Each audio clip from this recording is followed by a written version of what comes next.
16.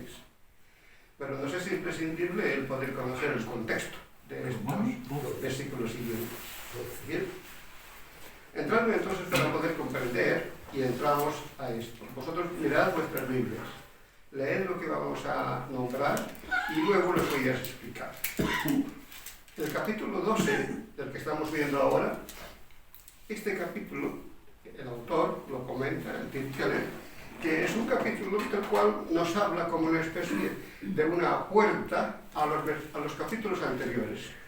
Aquí podéis ver, el capítulo 9 al 11 nos ha hablado de algunos temas. Y ahora nos encontramos en el capítulo 12.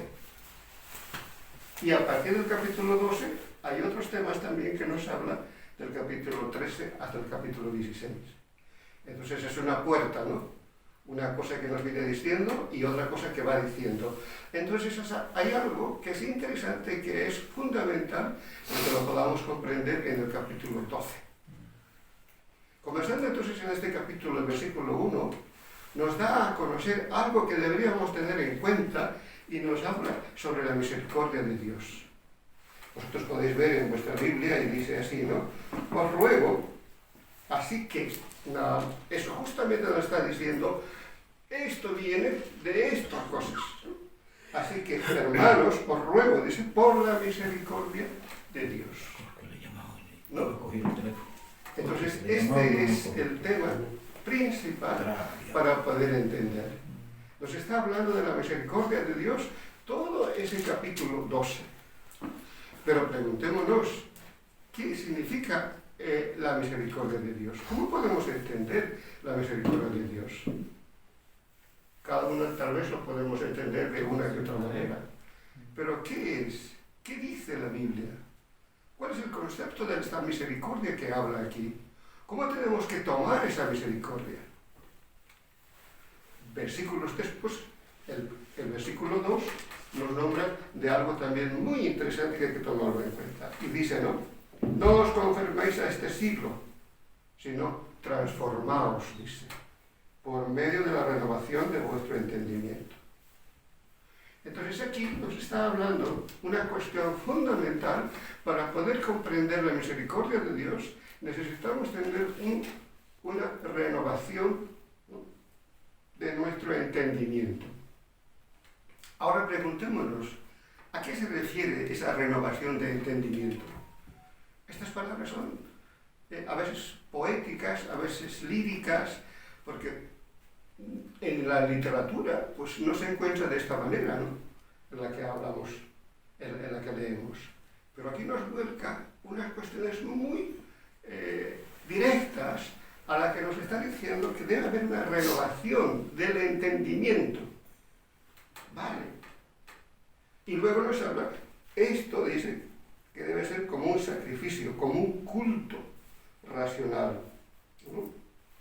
Y luego lo dice, este culto racional debe ser algo vivo. Vivo.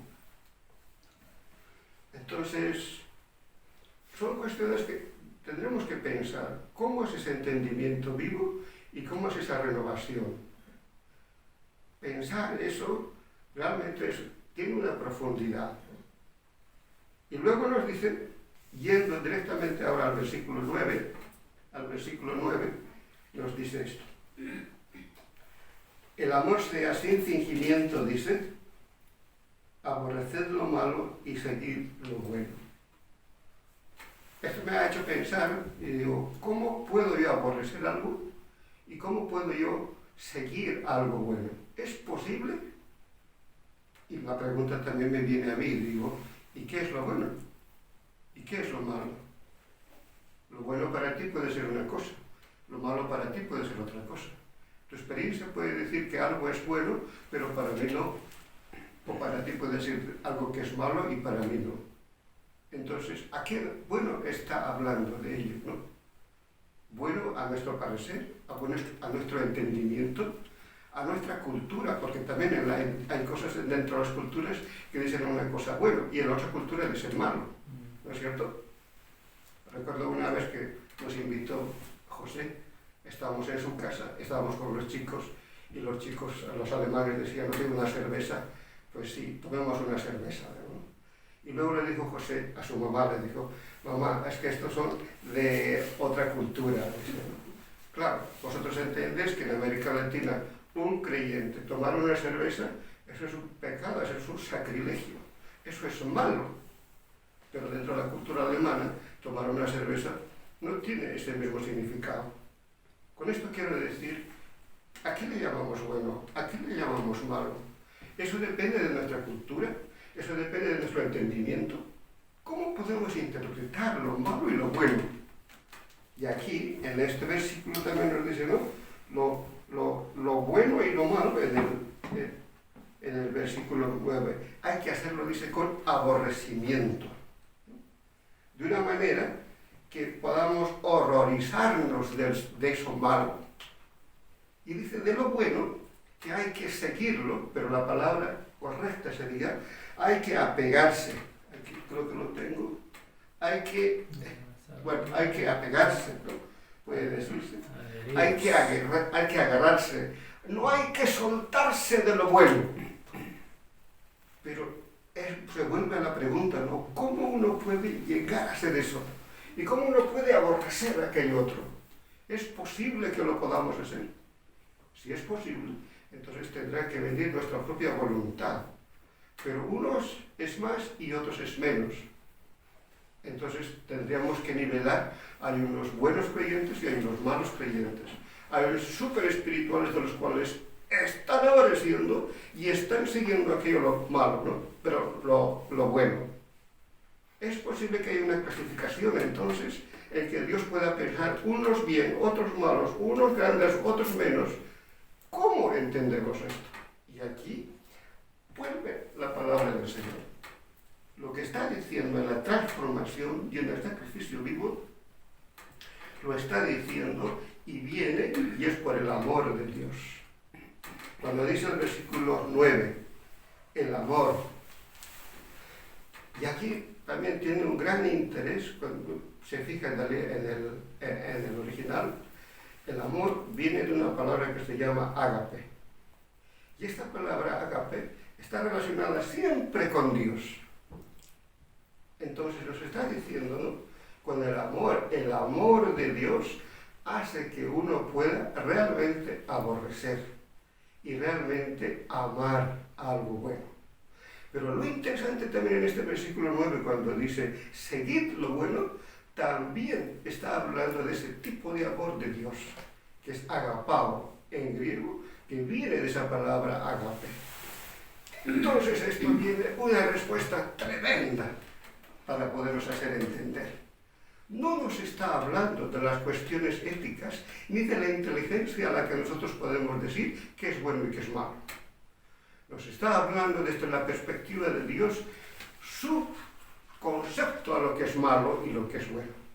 Lo malo es entonces a los que no consideran la misericordia de Dios, y lo bueno es a los que sí consideran la misericordia de Dios, y a los que consideran la misericordia de Dios, entonces tienen vida. Y estos que consideran, entonces están transformados. Vamos a leer el versículo 6, Romanos 6, versículo 11. Cuando se lee esto, se lo da inmediatamente. Uno puede ya decir, wow, esto sí que es realmente lo que nos está tratando de decir aquí Pablo. En Romanos capítulo 6, el versículo 11 dice, así también dice vosotros, ¿no?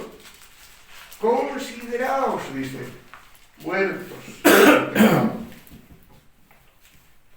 Aquí no nos está hablando de carne, nos está hablando de las cuestiones de la salvación. Consideraos, dice. Ahora, lo interesante también que en esta palabra dice consideraos entre lo muerto y entre la vida, entre el pecado, ¿no? Y el espíritu nos está diciendo que consideremos, esa es la palabra interesante que está hablando, está diciendo sopesar. Poner en la balanza, está diciendo en otras palabras. Poner en la balanza, considerad que la misericordia de Dios, y por la misericordia de Dios, entonces vosotros podéis tener una renovación de mente. ¿Me entendéis? Sí. El amor mismo que Dios está exponiendo en este capítulo 12, cuando dice, esta es la misericordia de Dios, lo está apoyando, que dice que debemos considerar. Entonces, cuando hay una consideración del amor de Dios, hay una renovación de mente. Pero no es la cuestión ética, ni la forma de pensar lo que es bueno o malo, sino lo bueno que es la salvación de Dios que da la vida. Y lo malo es de los que no están dentro de esa salvación. Lo voy a explicar después. Qué interesante es esta forma, la manera en que este vocabulario nos da una respuesta, ¿no? La misericordia de Dios es el favor de Dios que no merecemos, ¿no? Vamos ahí, ya vamos a ver, ¿no? ¿Cuál es la misericordia de Dios? Porque estamos hablando del amor de Dios en el versículo 9, ¿no? Y esa es la verdad. Pero si nos vamos a Juan 14, 8, ese es el amor de Dios. Vosotros seguramente habéis escuchado en algunos versículos que dice, el amor de Dios es Jesús mismo, ¿no? De tal manera nos amó, de tal manera fue su amor de Dios que envió a su Hijo Jesucristo. Ese es el amor, esa es la misericordia de Dios. Entonces está diciendo, considerad la misericordia y el amor que ha tenido Dios, sopesad eso, ¿no? Y de ello entonces va a haber una respuesta entonces de una renovación, ¿no? No es por las cuestiones éticas, ni es por las cuestiones sociales, porque estas pueden variar una a otra. Esta es estable, en otras palabras. Busquemos el Juan 14, 8. ¿Lo tiene aquí, Juan 14, 8? Ahí tiene 6. 6, no, la vida nadie viene al Padre sino por mí. ¿Oh? Yo soy el camino, la verdad y la vida, y nadie viene al Padre sino por mí. Ahí está. Yo soy el camino, la verdad y la vida. La verdad es Cristo mismo, ¿no? Y nadie va hacia allí. Y esa es la misericordia de Dios. Y esa es la forma entonces que nosotros debemos considerar, dice, ¿no? Del modo entonces que debemos tener una renovación, ¿no? Pero esta renovación naturalmente tiene que venir por el amor de Dios, no hay otro.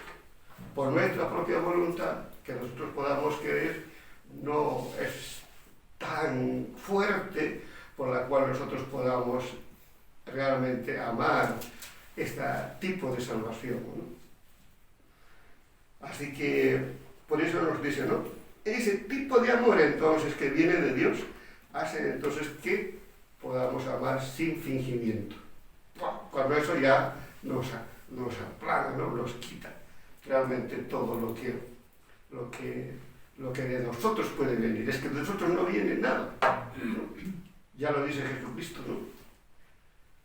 Lo que contamina no viene. Que entra sino lo que sale. Claro, sí. Lo que sale entonces debe ser algo tan primordial del cual debe beneficiar a los demás, y eso no puede ser humano, aunque nosotros nos podamos, digamos, esforzar, por más que lo podamos hacer, eso es imposible. El amor de Dios tiene que salir y fluir, y por lo cuanto entonces eso es lo que va a llevar a cabo la unidad de la Iglesia. Por eso en el capítulo 12 nos habla de los dones, ¿no? Nos habla de los miembros. Si vosotros, uno es como apóstol, el otro es como predicador, el otro es como maestro, nos está hablando que ese tipo de amor entonces nos une a todos. Y después de haber hablado del capítulo 12, del versículo 4 al versículo 8 de los dones, que ese amor es a través de los dones, ahora sí nos está diciendo del versículo 10 al versículo 16, la práctica que deberíamos tener dentro de la Iglesia. En el capítulo 13 ya nos habla de la práctica que tenemos que tener con los de afuera. Mirad el versículo 13. El versículo 13 lo dice, pero el capítulo 13 lo dice, ¿no? Sométanse a toda persona de autoridad de las autoridades superiores, porque no hay autoridad, claro, eso no está en la Iglesia, eso está fuera. Pero los versículos que vamos a leer ahora, del versículo 10 al versículo 16, nos está hablando en la iglesia, dentro de la iglesia, la práctica que debe haber, aquella práctica del cual se ha considerado la misericordia de Dios, se ha puesto en balance y ha habido una renovación de mente. Entonces, es para los creyentes, para la iglesia, este versículo 10. ¿Me habéis comprendido, hermanos? Qué interesante son estos vocábulos, ¿no? Como he comentado antes. No podemos considerar los conceptos de nosotros que conocemos y poder decir lo malo se está refiriendo a esto malo o lo bueno se está refiriendo a esto lo bueno. Si es así, estamos leyendo con nuestro Wörterbuch, con nuestro diccionario español, nuestra cultura, pero las palabras de las cuales bueno o malo no es igual en estos versículos a los cuales nos dicen de otra manera. Hay otra cosa también que nos dice, ¿no? En estos versículos. Nos dice que nos debemos, en el versículo 9, perdón, amar sin fingimiento y aborrecer lo malo y seguir lo bueno. Nos dice también algo, dos cosas, dos extremos, lo bueno y lo malo. Bien, con esa intensidad entonces debemos seguir aquello lo bueno, que es lo bueno de Dios, es la misericordia de Dios. Pero luego nos dice también que debemos tener ese tipo de voluntad, ¿no? Del cual Dios nos da específicamente y nos muestra esta misericordia de Dios, de lo cual tenemos que aferrarnos desde el alma. Y aquí hay otra palabra también muy interesante. ¿Cómo podemos amar desde el alma a Dios? ¿Os habéis pensado? Tiene que ser algo extraordinario, ¿no? Pero la pregunta también viene a otra cosa. ¿Y qué es el alma? ¿Y qué es el alma? Algo que no se ve, está en nosotros porque no se ve. Sí. Es el espíritu que Dios nos ha dado. Sí. Es interesante en la manera que nosotros también decimos el alma y el cuerpo, ¿no es cierto? El alma y el cuerpo. Lo tenemos todos asumidos de esa manera. Hay un alma y hay un cuerpo. Dentro del concepto bíblico no existe esa diferencia entre el alma y el cuerpo.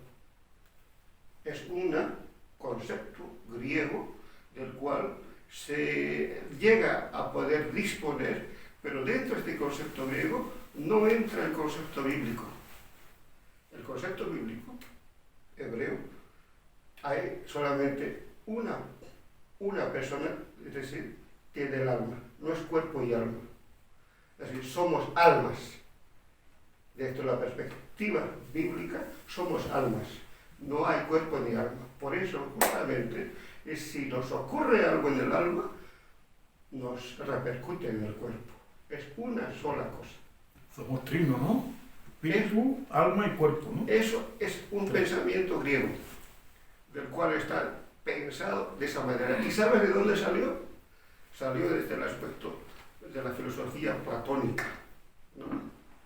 Y dentro de ese punto de vista, pues lo entendemos así. Pero lo bíblico no es así. No es así. Hay un libro que tengo aquí y justamente habla sobre esas formas a veces que nosotros entendemos desde este tipo de cultura griega, pero que no es así en la Biblia. Y ese autor hace entender que debemos tener ese tipo, debemos pensar desde el aspecto, digamos, del diccionario, de la palabra de Dios, no desde el diccionario griego, ni tampoco desde el diccionario clásico.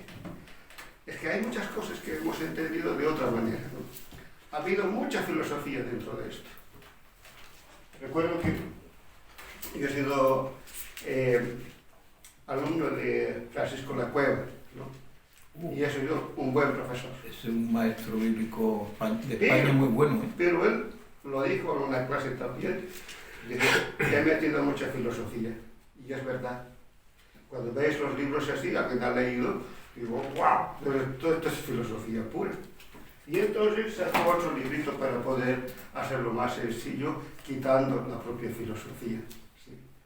Y él dijo, me acuerdo que dijo con Francisco, es que antes tenía que hacer los libros y Vila es el que se lo cogía para editorial y Vila se lo pagaba por peso de las hojas. Y yo, entonces tenía que hacer un montón de escritos que a su conocimiento también, porque él había aprendido desde aquel seminario católico, ¿no? Y en los seminarios católicos generalmente pues hay muchísima extensión dentro de la propia filosofía, ¿no? Con esto quiere decir, es interesante conocer el concepto, no solamente de los que podamos entender, sino de la forma en que nos habla y nos maravilla aquí. Eso. El alma, entonces, es la que está diciendo, vuelve otra vez el alma, ¿no? Considera a Dios. Otra vez vuelve el alma para rectificar aquello. Entonces, por eso ha venido Jesucristo, por allá. Bueno, pues, hay muchas cosas que se puede decir, pero vamos a ir directamente a los versículos que ya me refiero, ¿no? Buscar lo bueno que es de Dios, ¿no? Eso es lo que tenemos que hacer, dice el versículo 9. ¿Cómo lo tenemos que hacer? Considerando la misericordia de Dios. De eso nos hace ese tipo de renovación. Ven, conociendo también que ese tipo de amor, entonces pues viene simplemente por la verdad. ¿Y qué es la verdad? Pues es Jesús mismo. Es interesante también cuando habla, ¿no?, estos versículos, cuando dice, yo soy la verdad, dice, ¿no? Yo soy el camino. Qué interesante es cuando uno puede comprender que en aquel tiempo también había muchísima literatura filosófica que hablaba sobre la verdad. Y aquí habla Jesús y dice, todos aquellos que están pensando, que están buscando la verdad, o sea, las virtudes en las cuestiones filosóficas, y dice, yo estoy encima de eso, yo soy la verdad. Es una respuesta justamente Jesucristo, que en ese contexto a esas personas le está dando a entender quién es la verdad, la misericordia de Dios. Así, vemos entonces el versículos estos ahora del 10, y nos habla cómo es de la manera que nos debemos amar, con ese amor dentro de la iglesia. Por eso dice el versículo 10, dice, ¿no? Amaos los unos a los otros con un amor fraternal, en cuanto a honra, prefiriéndose unos a otros. Amarnos de esa manera. La práctica dentro de la iglesia debe realizarse de esa manera, pero no puede hacerse desde un aspecto ético, más o menos pensado, amable, del que podíamos decir entre nosotros nos podemos tener, no, sino desde el tipo de amor mismo que proviene de Dios y el Espíritu ha renovado nuestro corazón. Eso es súper diferente, ¿no?, del cual nos podíamos nosotros pensar. Así que amar, nos dices, y honrarnos también. ¿Cómo podemos honrarnos? ¿A qué le llamamos la honra? ¿No? El respeto, la consideración de tener entre unos a otros. Entonces la pregunta es, ¿y por qué nos tenemos que tener consideración entre unos a otros? La respuesta ahí está. Porque el amor de Dios ha estado para ti como también para mí. Que no hay distinción. Entonces, si yo no te respeto a ti, estoy yendo en contra de la propia misericordia de Dios. En la propia cuestión de lo que dice, bueno Dios, estoy haciendo algo que no es bueno, entonces estoy yendo contra la voluntad de Dios. Lo está diciendo aquí el versículo, el capítulo 2, el versículo 1, ¿no? El que quiere hacer la voluntad y buscar en ello, entonces practica ese tipo de amor considerado según la renovación en su mente ha habido, ¿no? Pero esto ha sido como justicia del cual ha llegado a poder tener en balanza el sacrificio que ha hecho Jesucristo, y por eso entonces entiende esa misericordia de Dios sobre uno. ¿Qué palabras aquí? Y luego nos dice en el versículo 12, gozaos en la esperanza, sufridos en la tribulación y constantes en la oración. Eso también nos tenemos que volver a remarcar, ¿no? ¿Cómo yo puedo tener el gozo? Pero si a veces me va mal el día, ¿no? No tengo trabajo, no tengo esto, no tengo el otro, me falta. Me debo esforzar, debe venir un gozo por el cual, aunque sea, tiene que salir de mí.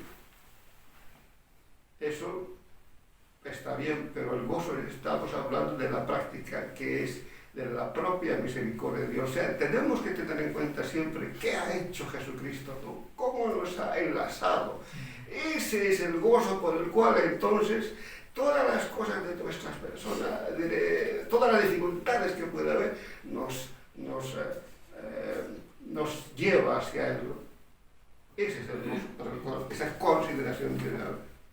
Después dice, y esa esperanza, naturalmente, ahí está, y esa esperanza. Aunque estemos sufridos en la tribulación, pero constantes también en la oración. Y luego dice, bendecid a los que os persiguen, y bendecid, ¿no? Y no maldigáis. Eso también hace pensar, ¿no? ¿Cómo podemos hacer esto de bendecir y no maldecir? En este versículo más o menos quiere decir que no hagamos de las cosas que las pueda privar de las bendiciones de Dios a otra persona, que en realidad eso es una especie de poder apartar de la misericordia de Dios, ¿no? Eso no es posible. En otras palabras está diciendo Pablo, ¿cómo esto va a ser posible si eso está dedicado para la Iglesia con este tipo de amor? Esa no es la práctica para la Iglesia. Luego también dice, no paguéis a nadie mal por mal, procurad lo bueno delante de todos. No, perdón, aquí, gozaos, los que se gozan, y llorad con los que lloran. Y luego, unánimes entre vosotros, no altivos, sino asociándoos con los humildes. No seas sabio en vuestra propia opinión.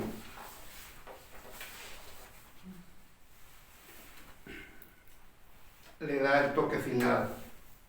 Hagan esto, hagan el otro, vosotros sois iglesia, vosotros habéis considerado al Señor. Entonces, con esa manera conducidos. Y luego dice, no seáis sabios en vuestra propia opinión. Es que no está diciendo otra cosa que podéis hacer, no es de vosotros. No es mío, es de vosotros. Y esto se relaciona también con otra forma de pensar aquí. ¿A qué se le llama sabiduría? Habría que pensar, ¿no? Vamos a ver, Proverbios capítulo 3, versículo 7. Si pueden verlo, Proverbios capítulo 3, versículo 7. Casi nos dice lo mismo. ¿Alguien lo puede leer? Proverbios capítulo 3, versículo 7.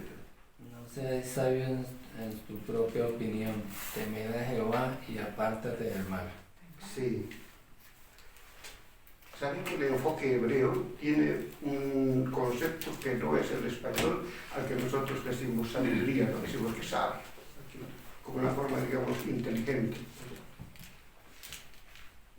No tiene ese sentido de inteligencia, ni de un sentido común al ser sabio. Ese término está relacionado con el orden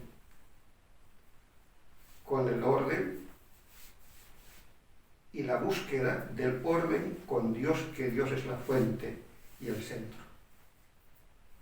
De modo que lo que uno busca relacionarse primordialmente con Dios, está buscando ordenarse en su recta comunión con Él. Está diciendo entonces, ordénense con Dios. No es por medio, digamos, de la propia inteligencia. La inteligencia no va a llegar a eso, ¿no? Ordénense. Por eso dice entonces, el cual ordénese con el santo, que es justo, que es agradable, y entonces llegar a ese ejercicio de práctica de servicio de adoración espiritual, como lo está diciendo el versículo 1 también. Bueno, en resumen, esa expresión del amor entre hermanos en la fe, mirando los textos, no puede confundirse con una actitud ética social del día de hoy, que así nos debemos portar. Eso es una cuestión diferente. El portarse nos está diciendo de la rectitud, de la misericordia de Dios. Una actitud sincera que no es más que el amor a través de la persona que envió Dios, a través de Jesucristo, por el cual debemos sopesar esa obra. Y a esa obra entonces nos debemos adherir, que es algo bueno. Así entonces da a entender que hay una sinceridad, una actitud de membresía entre aquellos que se han renovado y están practicando en su iglesia. Y eso lo desea Pablo tanto para todas las iglesias como para nuestra iglesia de Colmenar, como también la de iglesia de Manzanares. El amor de Dios, eso es en otras palabras, ¿no? Del cual pues tenemos que hacerlo evidente. Todo lo demás está ya como la ceniza. Allí ya no le da el fuego, ¿no? Ni el calor. Bien, pues nada más podemos después orar.